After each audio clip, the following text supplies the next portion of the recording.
Welcome to Sip Talk. I'm Pete Sippis. This week is very different from what we've done. I don't even have my microphone on me today. We're just recording our thoughts about what these past 2 weeks have been.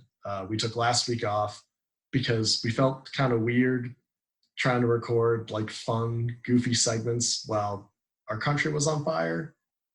And we just want to give ourselves time to think and reflect.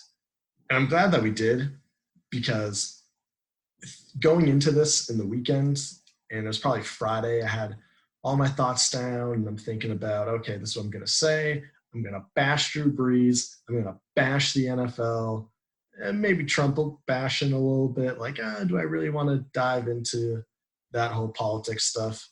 And then this weekend happened. And honestly, the NFL looks good. And Better. They don't look good. They look better than what they did last week. Let's not get too far ahead of ourselves. They set a statement, which was an appropriate response to a powerful video. But in no way, shape, or form would I say the NFL looks good. They look relatively good, because as I was saying, is that it takes someone like Donald Trump to make the NFL look not horrible. Like, if you're watching the news and the NFL is not the most evil thing that you see on your screen, that's a problem. You should not look worse than the league who covered up brain trauma and domestic abuse. And in a shocking turn of events, the murdering of a innocent black person on the street on video has become political. I do use the word innocent intentionally, because in this country you are innocent until proven guilty. On top of that, the other person that was with him in the car was not arrested. But good old USA, we've made this another political discussion. Fox News is showing the market how well it reacts after different black people getting killed. What were those results like? The results for the market, it's great apparently, but I fail to see the correlation between market and assassinations of black people. Yeah, I mean, it doesn't shock me that it's become a political issue at this point. It was bound to. It always is. What shocks me is how somehow, people are still siding with the cops. You can be pro law enforcement, but anti-murder. Like, I don't hate all cops. I don't like cops that abuse their power and are, complicit and let this shit happen.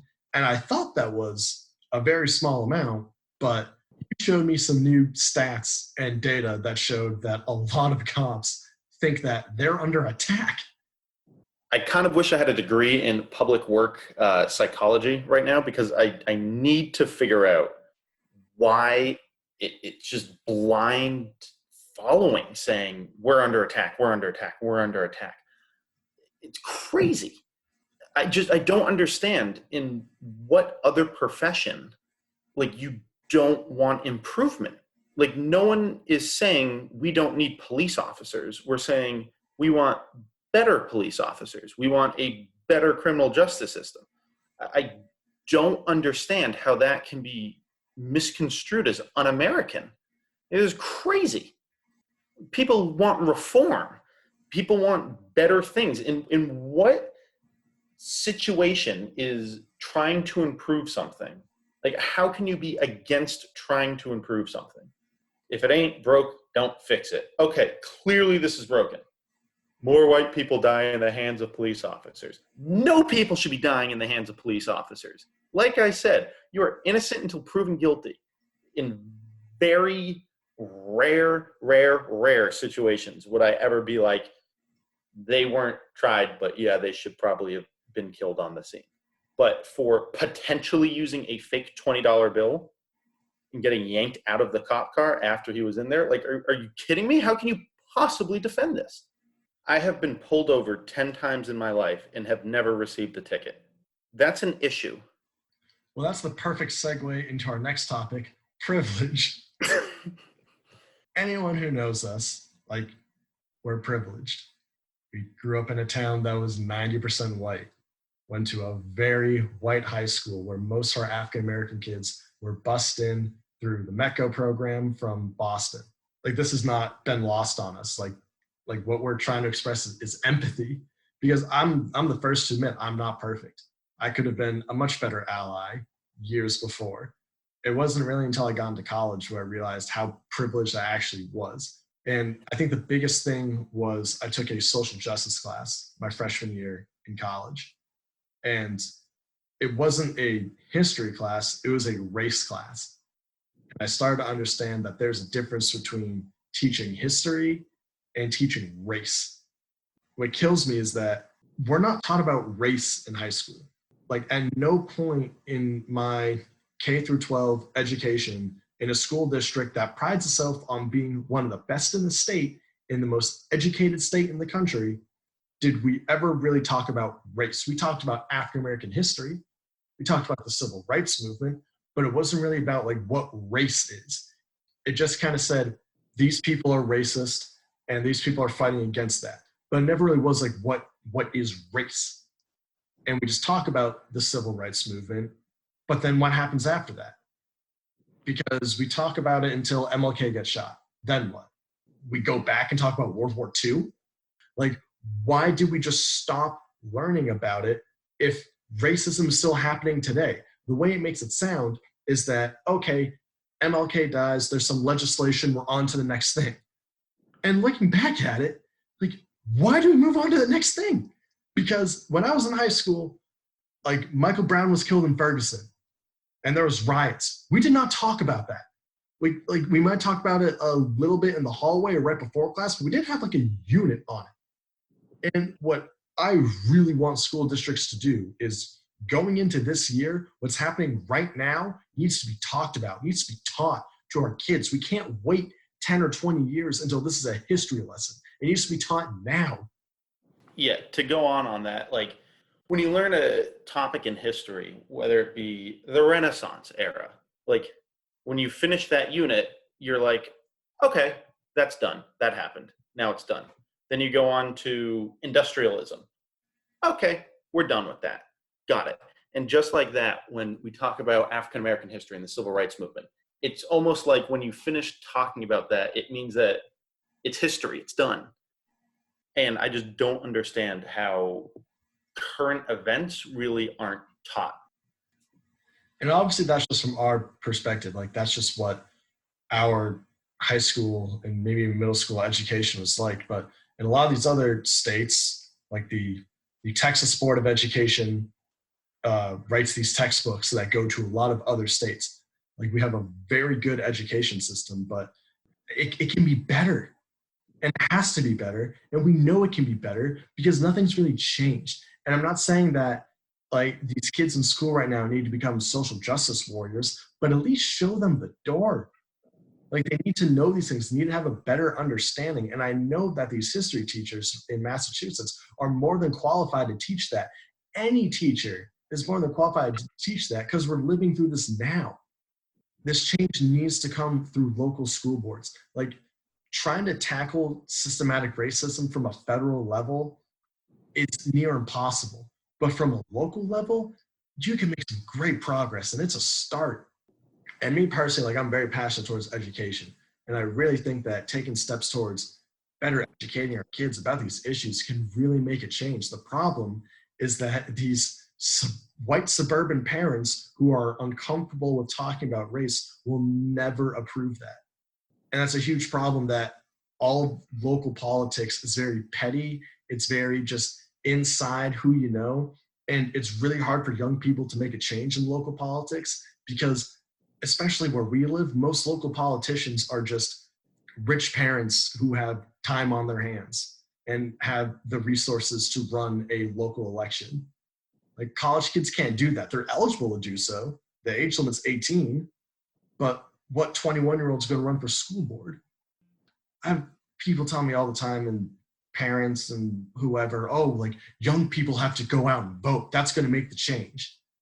And recently it's starting to get on my nerves because, like, well, the change is young people because they don't vote. Have have older generations ever stopped to think why young people don't vote? Because maybe, I don't know, young people aren't taught civics in school. Kids learning about their civic duties is not a requirement in school, and they don't actually know how to vote, because voting is more than just writing a name and throwing in a ballot box. People who do that, I don't really trust them voting. That's not really being informed when voting. So for people to properly do their civic duty, that has to be taught. They can't just learn that from John Oliver on Sunday nights. It's a great resource, but it cannot be the only resource. And who controls the curriculum? Suburban parents on the school board, and they're not going to change that. So instead of telling young people, well, you need to go vote, how about ask, why don't young people vote? How about help the young people help you if you really want change? I mean, you can see that even in the Democrat, or what was the Democratic primary. Time and time again, Joe Biden gets the nominee. I'm not going to go into who or what certain candidate I liked, whatever. All I can say is this, is that I don't love Joe Biden. I don't hate Joe Biden. I'm just going to leave it at that. Right, exactly. Well, that's the problem, is that as a young person who it's our civic duty to go out and vote, you give me stale bread. I don't want stale bread. Stale bread's significantly better than the rat poison on the other plate in this case. However, it's not always going to be rat poison, hopefully. And that's the whole thing, is that you have, let's say, our generation, young, let's a very general term, young people. Obviously, we have a different set of concerns than the majority of old people who vote. I'm not saying healthcare is not important, but it's not our top priority. So just saying healthcare, economy, that's it. Young people aren't going to turn out for that. Young people are going to turn out for just social progressive issues like systematic racism. And I'm not saying we need all be like one issue voters, but I mean, just pander to me a little bit. If you're going to pander to me for once. Don't pander to old people. Don't pander to white Christians. I want to be pandered to. It feels good. I'll go out and vote if you pander to me. Is that so much to ask? To just be like, hey, Pete, you know what? Thursday, Friday, March Madness, national holiday. I think any politician that says, I'm going to get rid of daylight savings time, or I'm going to make Super Bowl Monday a national holiday, would definitely turn voter turnout over 50%. But back to the issue that we were talking about, is there needs to be some accountability, because while everyone says racism's bad, A, go out and do something about it. B, you need to have these uncomfortable conversations. If you hear someone saying something, like, you need to kind of, I'm not saying disavow your mother-in-law, but you need to have that conversation. Say, stop. You can't talk like that. Like, that's not acceptable. I hate when people say in instances like these, well, everyone's entitled to their own opinion. You're right. Everyone is entitled to their opinion when it comes to TV shows, types of food, interior decor. But when it comes to basic human rights and murder, get out of here with that. A dude is murdered. A race of people are being systematically oppressed. And to come out and say, well, I believe that all lives matter, or everyone's entitled to their own opinion. Get that out of here. It's systematic oppression. It should not be a political issue. We can fix it. If we all work together, we can fix it. No one wants to have the uncomfortable conversations. All right. Sandra, do you have anything else to add? I know this has been a really weird episode. It's an important conversation. I'm glad we're having it. I mean, it's not having music in this episode. I think this episode was needed because I would have felt really weird doing fun, goofy stuff last week or this week. So do you have any words before we go in to finish this? So, you know, that South Park episode when they go to the Jonas Brothers concert, and as the curtain lifts, you hear all this swearing about how, like, the purity rings are just a show for whatever. And as the screen goes up, you see Mickey Mouse is the one doing it. And then everyone leaves and boos him. And they go, Mr. Mouse, you've lost it. People are tuning out. And then he emerges into this giant and he starts running around and setting everything on fire. That's my thoughts of what Donald Trump is right now. Because he's yelling and yelling and yelling and goes, and then everyone's like, well, wait a minute. Hold on. And he's a Mitt Romney marching, blah, blah, blah. It's over, Mr. Trump. People are tuning out. And then he's going to start breathing fire. Law and order. Well, on that note, I'm Pete Sippis. Thank you so much for listening. If you want to have uncomfortable, awkward racial conversations with people who are very privileged and honestly could learn a lot more about this, please feel free to get in touch with us because we want to have these conversations. If you loved what we just did, please tell us we can talk about it more. If you hated what we just did, please tell us and we can talk about it. And we know it's hard, and we encourage other people to have these uncomfortable conversations and educate themselves on the matter and take the steps within their own local communities and try to make a difference. Again, I'm Pete Sippis. This is Sip Talk. Thanks so much for listening. 80% of police officers said the country does not need to make more changes to ensure that Black Americans have equal rights with white Americans.